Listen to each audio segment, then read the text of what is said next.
Having a website builds trust and credibility to your customers. If you don't have a website yet, it could mean potential loss of sales or even trust from the people that follow you.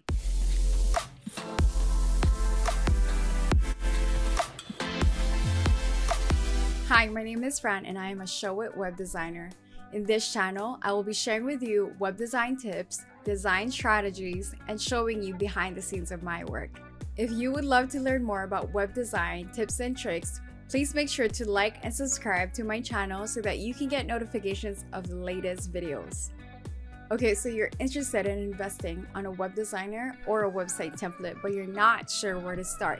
In this video, I will share with you the things that you need before you even think about investing in a web designer or DIYing your own website.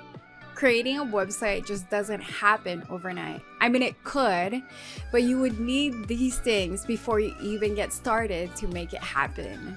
So number one thing that you need is you need to set your goals and you need to have an ideal client avatar. And this should be the basic foundation of every web design. Knowing who you're serving and knowing the needs of your ideal client is the most important thing in creating a website. So some of the questions that you can ask is, who is my main target audience? What problem am I solving for them? What kind of solutions can I give them in order to help them build their business, right? So if I come to your website, I should be able to see like, okay, these are the services that you offer, and this is how you can help me make my business better. You also want to think, what's my main purpose of the website? What are some of the goals that I want whoever is gonna land on my website to do? You know, do I want to send them to an email? Do I want them to sign up for a webinar, a masterclass, or anything of that sort? Just make sure to have a goal for your website so that you know what kind of call to actions to use when designing your website. Okay, number 2. Build your community. Your website won't have traffic unless you know how to direct people to it. So before you invest in a web designer or a website template, I would highly recommend and suggest that you start building a community on YouTube, Instagram, or maybe even Pinterest or Facebook, so that when it's time for you to launch your website, you can direct people to go there.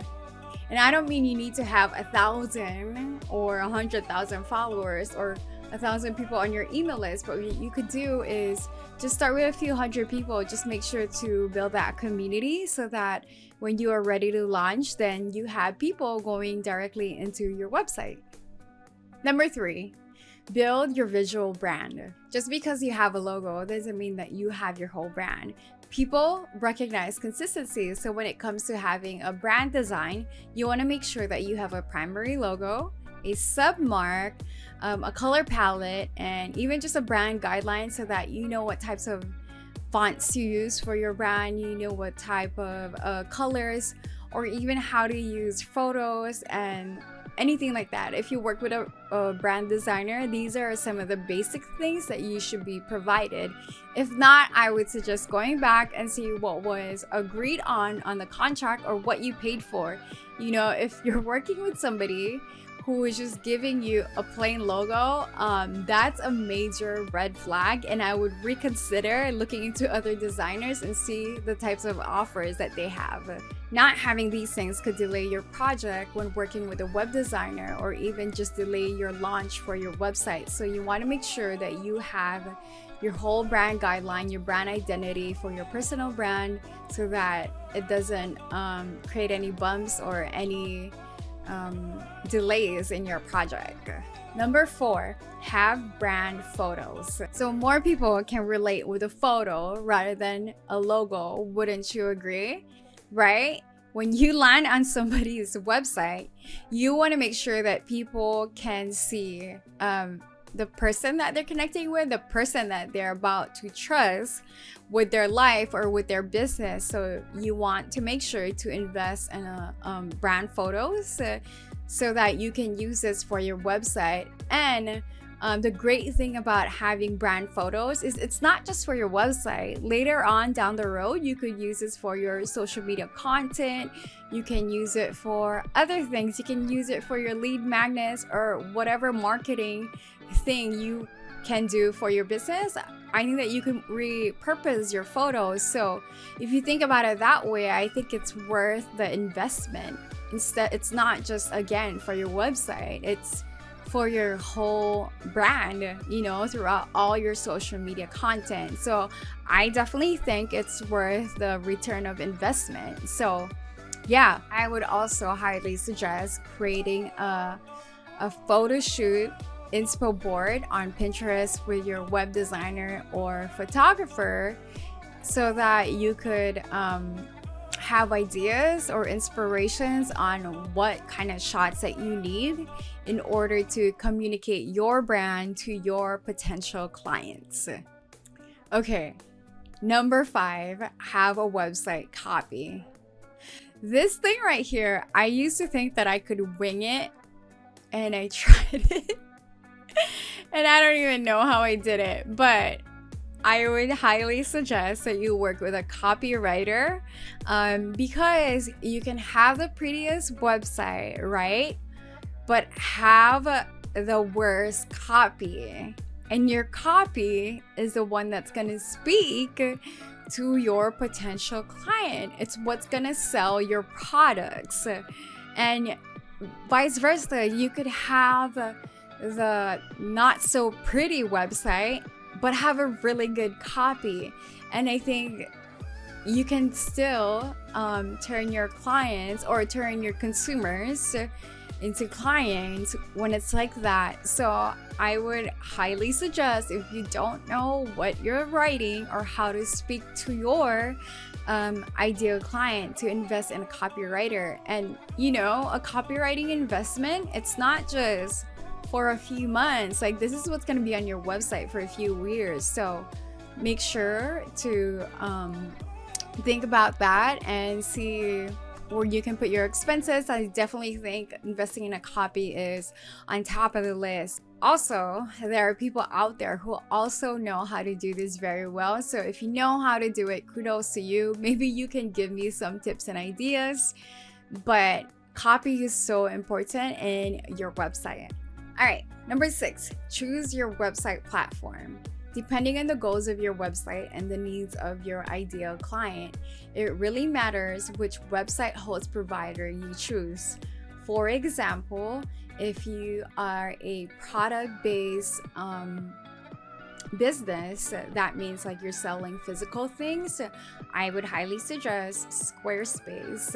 And I'm only gonna suggest things that I've used before. I don't want to suggest something that I've never used before, so I suggest Squarespace. And for service-based businesses, I suggest ShowIt, because it's so easy. It's like the best thing ever. But yeah, I've had previous experiences with WordPress and Wix before, but if you think about like user experience wise in the back end for the people that have to maintain it, I would highly suggest Squarespace and ShowIt. Okay, so last thing, number 7, choosing your domain. So what exactly is a domain? A domain is a URL or the web address of your website. For example, mine is haledesigns.com. When choosing your domain, you want to be able to make sure to have something that represents your website, of course, and your business. You want something that's not too long, something that's kind of short and people will remember and easy for them to Google. So I know sometimes you may think like no one has ever thought about this name before, but make sure to do your research.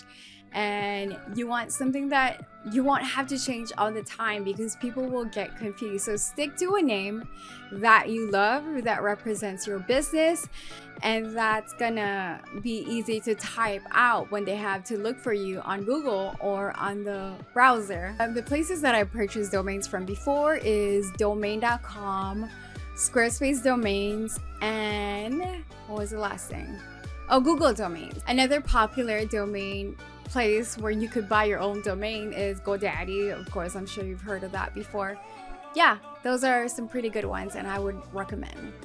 I know it can seem overwhelming given the list of things, but I would tell you to take a deep breath and start with just doing one thing. You know, it doesn't have to be in this order that I've done it or that I suggest, but I would just tell you, start with one thing and then just cross things off as you go. You know, I think the worst thing that we can do, especially as entrepreneurs or like a young entrepreneur like me who's only been doing this for almost a year now, we can compare our day 1 or day 50 with somebody who's been doing this for 5 years. And you know, if we are called to do this and we feel like this is our purpose, this is what we're passionate about, I would suggest us to just think about it for the long run. Or sometimes people might go viral overnight, right? But you don't know the amount of work that they've put in. It might have taken them years to get there. Everybody has their own journey. But all I'm saying is to, you know, do one thing at a time, be patient with yourself, and enjoy the ride. In summary, before investing in a web designer or purchasing a website template, make sure to set your goals, set your client avatar, have a visual brand, have brand photos, have a website copy, choose your website domain host provider, and then choose your domain. Again, thank you so much for watching this video. Don't forget to hit like and subscribe to get notified of the latest videos.